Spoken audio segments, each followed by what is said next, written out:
Hello everybody, it's me again, and in our demo for this week, we'll go over the topic of how, in certain circumstances, objects can roll uphill.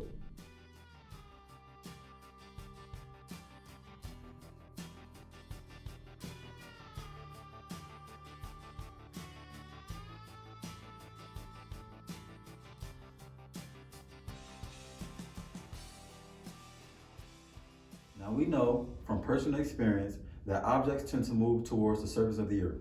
When objects are dropped, they fall down to the ground. When you place them on a hill, they roll downwards to the ground as well.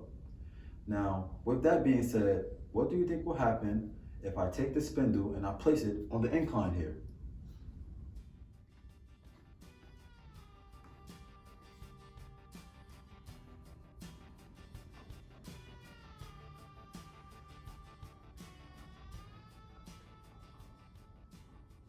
Well, for us to understand how this happened, it's important for us to recall what we said earlier about objects tending to move towards the surface of the earth.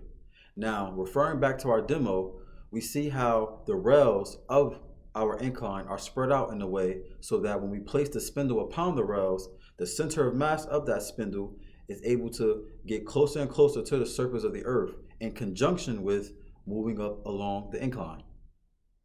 Well, that concludes our demo for this week. Now, if you want to learn about any more interesting topics in the STEM field, then continue watching. We really appreciate it. Thank you.